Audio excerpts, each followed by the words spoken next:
ہم نے ہی انہیں کہا ہے کہ وہ زکوٰۃ کی ادائیگی کریں۔ وَكَانُوا لَنَا عَابِدِينَ، اور جان لو کہ یہ ہمارے ہی بندے تھے۔ یہ ذمہ داریاں ہم نے انہیں اس لیے سونپیں، یہ ہم بندے تھے، انہی کو سونپنی تھی ذمہ داریاں، انہی کے ہاتھ میں امور آنے تھے اور انہی کے حوالے یہ سارے کام کرنے تھے۔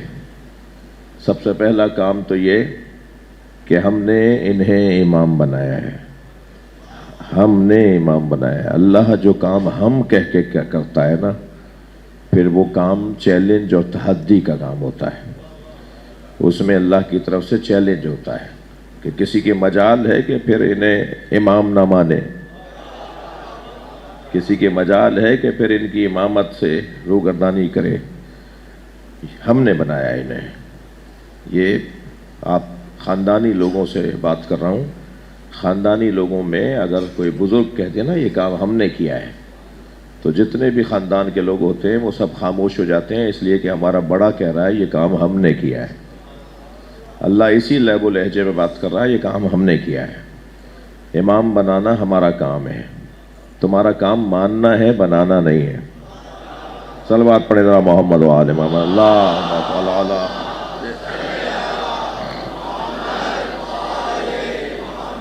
آیت کریمہ کے الفاظ پر غور کرنے کے لیے آج پہلے لفظ کے اوپر غور اس طرح سے کر رہا ہوں کہ یہ جو لب و لہجہ ہے نا، وَجَعَلْنَاهُمْ أَئِمَّةً يَهْدُونَ بِأَمْرِنَا، اس لہجے کی کچھ اور آیات بھی ہیں۔ مثلا یہاں پر آیت ہے وَجَعَلْنَاهُمْ أَئِمَّةً يَهْدُونَ بِأَمْرِنَا، ہم نے انہیں امام بنایا ہے۔ ایک اور آیت ہے سورہ سجدہ میں، یہ سورہ انبیاء میں آیت ہے، سورہ سجدہ والی آیت میں ہے وَجَعَلْنَا مِنْهُمْ أَئِمَّةً يَهْدُونَ بِأَمْرِنَا، اور ہم نے ان میں سے کچھ کو امام بنایا ہے۔ یہاں اللہ کہہ رہا ہے ہم نے انہیں امام بنایا ہے، وہاں وہ کہہ رہا ہے ہم نے ان میں سے کچھ کو امام بنایا ہے، یعنی جنہیں امام بنایا ہے وہ کم ہے، جن میں سے بنایا ہے وہ ان سے زیادہ ہے۔ یہی مطلب ہوا نا، ہم نے ان میں سے کچھ کو امام بنایا ہے۔ اللہ جن میں سے کچھ کو امام بناتا ہے وہ زیادہ ہے۔ امام 12 ہیں،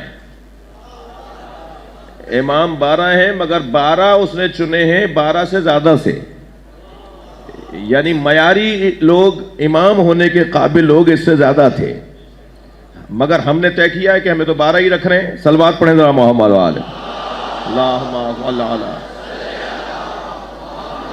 اللہ نے طے کیا ہے، اللہ نے طے کیا ہے کہ 12 ہی رکھنے ہیں۔ ہر نبی کے جانشین 12، جتنے بھی انبیاء کے جانشین بنے ہیں وہ 2 3 4 5 نہیں بنے، ہر نبی کے جانشین حواری خلفاء 12 بنائے گئے۔ تو تعداد جو 12 کی ہے نا، میں اس کے اوپر کسی شاید آگے کی مجلسوں میں عرض کروں کہ یہ 12 کی تعداد کا کیا سبب ہے، اور 12 کی جو تعداد کی حدیث ہے، اثنا عشر کی حدیث، یعنی آپ کے بارے میں کتنی سازشیں ہوتی رہیں مگر یہ طے ہے کہ جو 12 والا ہے نا وہ نبی کی آرزو ہے۔ ہاں، صحیح حدیث، متواتر حدیث، سنی شیعہ کے ہاں حدیث کہ میرے بعد میرے 12 جانشین ہوں گے، پہلا علی، دوسرا حسن، تیسرا حسین، 9 من ولد الحسین، اور 9 حسین کے بچے۔ پہلا نام مولا نبی نے بتایا کہ میرے 12 جانشین ہوں گے، پہلا نام بتایا کہ علی، دوسرا بتایا حسن میرا بڑا بیٹا سبط اکبر، پھر فرمایا میرا چھوٹا بیٹا سبط اصغر، عربی میں سبط کہتے ہیں بیٹے کو، میرا بڑا بیٹا حسن حسین، و 9 من ولد الحسین، اور 9 بیٹے ولد الحسین، حسین کی ولد سے، حسین کے ولد، حسین کے ولد، حسین کے 9 ولد میرے 12 جانشین ہو گئے۔ میں ایک جملہ یہاں کہہ دیتا ہوں، اس وقت میرا موضوع طور پر امامت کا موضوع نہیں ہے، لیکن بات آئی بھی ہے تو میں کہہ دیتا ہوں، ہر نبی کے 12 جانشین، 12 سے نہ کم نہ زیادہ، اور کسی نبی کے بھی 12 خلیفہ اصحاب نبی سے نہیں بنے، اسی نبی کے اہل بیت سے بنے،